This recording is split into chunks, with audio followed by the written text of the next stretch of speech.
Livros Apócrifos. Livro de Melquisedeque. A história de um vaso. Estava descansando sob a sombra do carvalho de Mamre junto à minha tenda quando vi chegar apressadamente um dos servos do meu sobrinho Ló. Quase sem fôlego, ele passou a relatar-me sobre a tragédia. Houvera no dia anterior uma batalha entre as cidades da planície, envolvendo 4 reis contra 5. Como resultado, Sodoma fora derrotado e muitos de seus habitantes levados a cativos, entre eles meu sobrinho Ló. A notícia deixou-me muito aflito, pois ao mesmo tempo em que se sentia que precisaria sair ao seu socorro, via-me fragilizado, sem nenhuma condição. Sempre fui um homem pacífico e detesto aqueles que derramam sangue.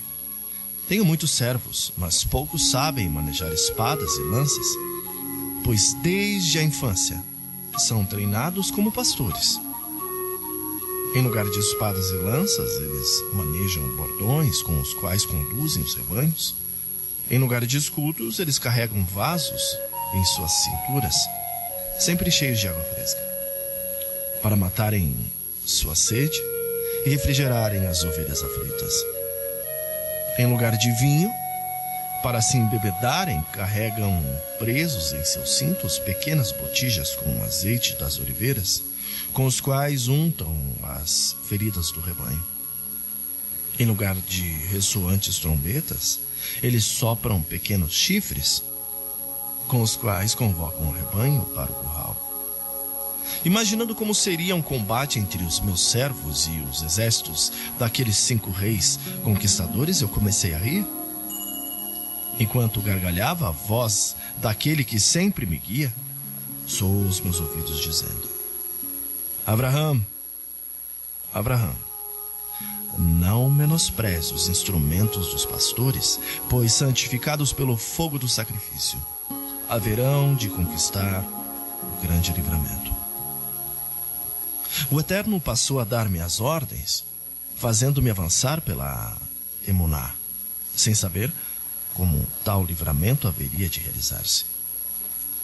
O primeiro passo foi a convocação de todos os pastores que, deixando seus rebanhos, dirigiram-se ao carvalho de Mamre, trazendo seus instrumentos pastoris. Eram ao todo em torno de 600 pastores. Ordenei que esvaziassem os jarros, colocando neles o azeite da botija.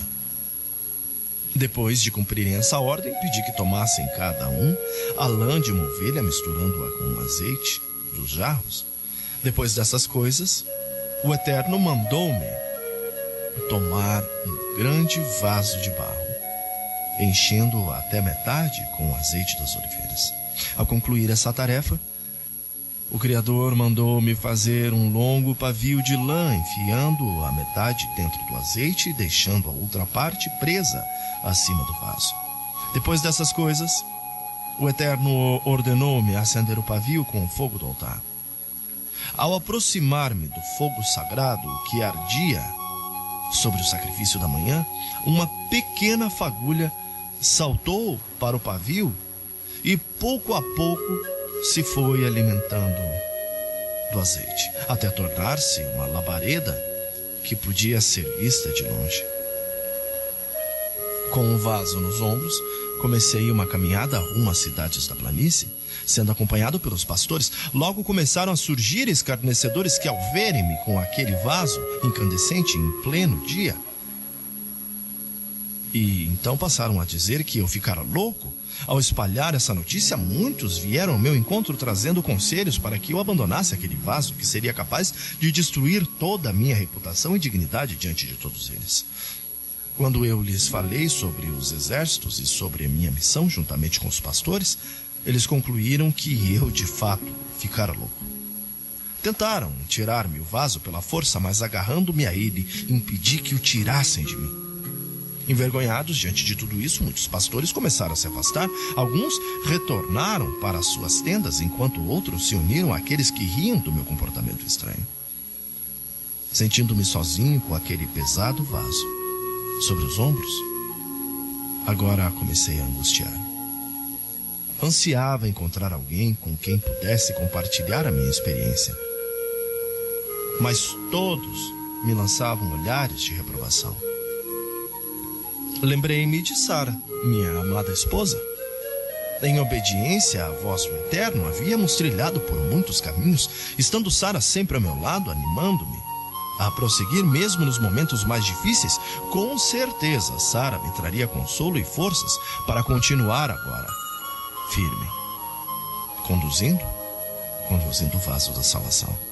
Enquanto avançava pelo caminho, pensando em Sara, a vi no meio da multidão, e ao dirigir-me a ela, fiquei surpreso e desalentado ao ver em seus olhos o mesmo menosprezo daqueles que me chamavam de louco por conduzir em pleno dia a chama que se desprendera do altar. Lembrando-me da ordem do Eterno, de que teria de libertar meu sobrinho Ló, fui andando sozinho pelo caminho. Ao colocar-me no lugar daqueles que me achavam louco, eu dava-lhes razão, pois em condições normais, nenhuma pessoa coerente saía de casa sem rumo definido, levando em pleno dia um vaso com uma labareda nas costas, afirmando estar marchando ainda contra os exércitos de 5 reis para libertar um parente. Realmente, há de se entender que se trata de uma manifestação de uma grande loucura.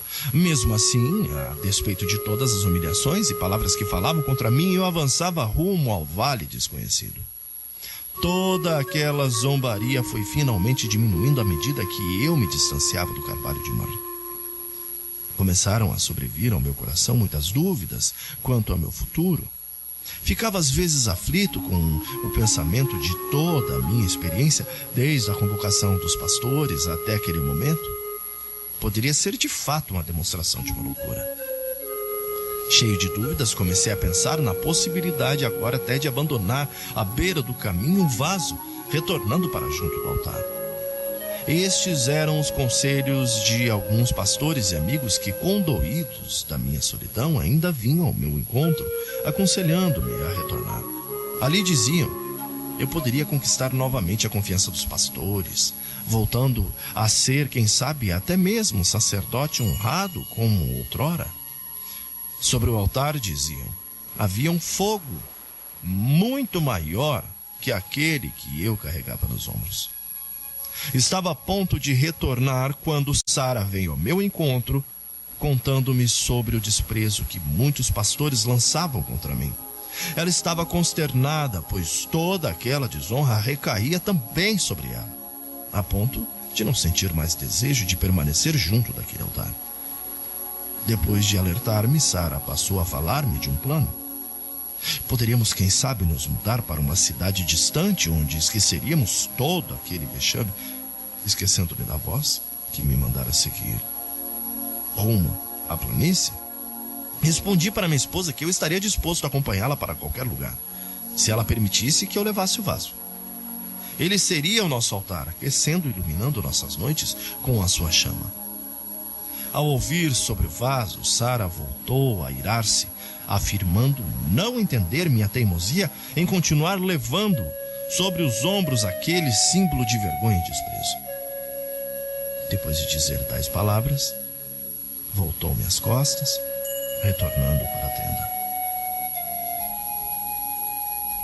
Angustiado em não poder realizar o sonho de Sara, prossegui rumo ao futuro incerto, sendo orientado unicamente pela chama cujo brilho aumentava à medida em que as trevas adensavam-se.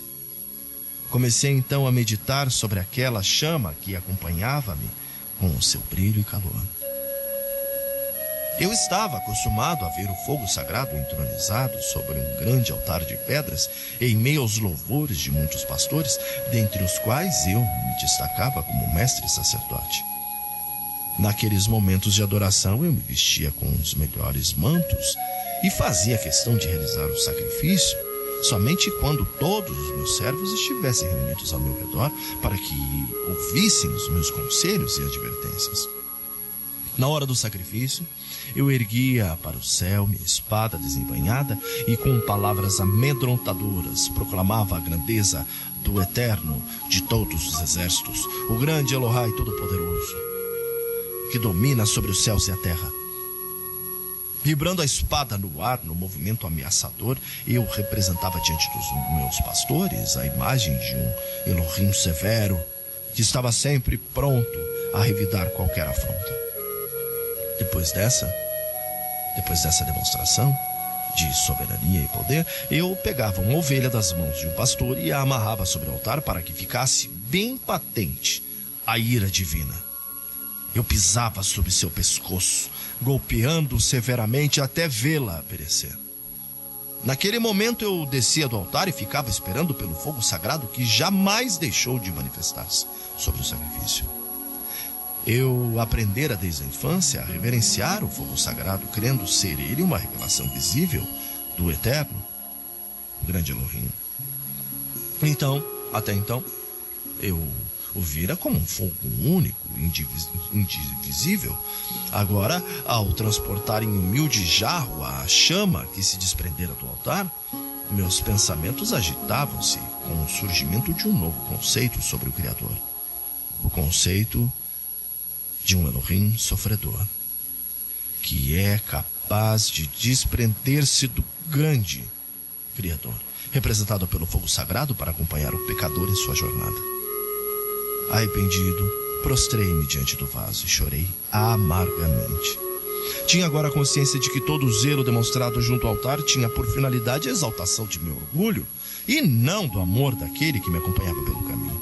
Subitamente gravou-se-me na mente a convicção de que aquela pequena chama que se desprendera do fogo era uma representação do Mashiach, que se desprenderia do grande Criador para ser Immanuel, ou Elohim conosco, o companheiro em todas as nossas jornadas. Ao sobrevir-me essa convicção, a chama alegrou-se, tornando-se mais brilhante e calorosa.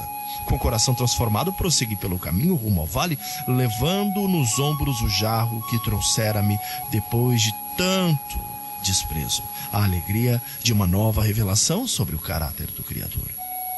Momentos difíceis começaram a surgir na minha caminhada quando ventos frios vindo do mar salgado começaram a arremeter-se contra a pequena chama, procurando apagá-la. Eu a amparava com o meu corpo, andando muitas vezes de lado e mesmo de costas, mas sempre avançando rumo ao vale. Ao romper a luz do dia, achei-me a um passo da planície. Comecei a encontrar pelo caminho muitos rebanhos que eram conduzidos por rudes pastores. À medida em que avançava entre eles, surgiam tumultos e confusões, pois muitas ovelhas e cabras assustavam-se com o meu vaso ardente, debandando-se por todas as partes. Isso fez com que a maioria dos pastores ficassem irritados contra a minha presença em seu meio. Sabendo que não poderia ficar retido naquele vale, prossegui em frente rumo a Sodoma. Enquanto avançava, começou a acontecer algo interessante. Muitas ovelhas meigas e submissas começaram a acompanhar-me. Eram poucas a princípio, mas pouco a pouco seu número foi aumentando até que passei a andar com dificuldade devido ao grande número de ovelhas que me seguiam. Ao longe eu podia ver os pastores enfurecidos pela perda de suas ovelhas mais bonitas. Ao chegar à cidade de Sodoma, a encontrei vazia. Não só vazia, como devastada. Seguindo os rastros deixados pelos exércitos e pela multidão de cativos, fui aproximando-me cada vez mais do alvo da minha missão. Ao chegar à campina de Dan, pude avistar ao longe o grande acampamento dos soldados ao pé de um outeiro. Sem pressa, encaminhei-me para lá, conduzindo o meu novo rebanho. Do alto do monte pude observar o acampamento em toda a sua extensão, e havia milhares de soldados comemorando a conquista. Enquanto isso, centenas de cativos jaziam amontoados no meio do arraial, humilhados e sem esperança. Diante desse quadro, fiquei imaginando como poderia se dar o livramento. Minha presença despertou a curiosidade de alguns soldados que, ao ver-me com o vaso fumegante, aproximaram-se e começaram a debochar. Quando perguntaram-me sobre o motivo da minha presença naquele lugar, eu disse-lhes que viera libertar meu sobrinho Ló. Minhas palavras tornaram-se motivo de muitos gracejos em todo o acampamento. Depois disso, passaram até a escarnecer de Ló. Em pouco tempo, toda aquela zombaria transformou-se em gritos de vingança e proclamaram que, na manhã seguinte, todos os cativos seriam exterminados, e a começar pelo meu sobrinho Ló.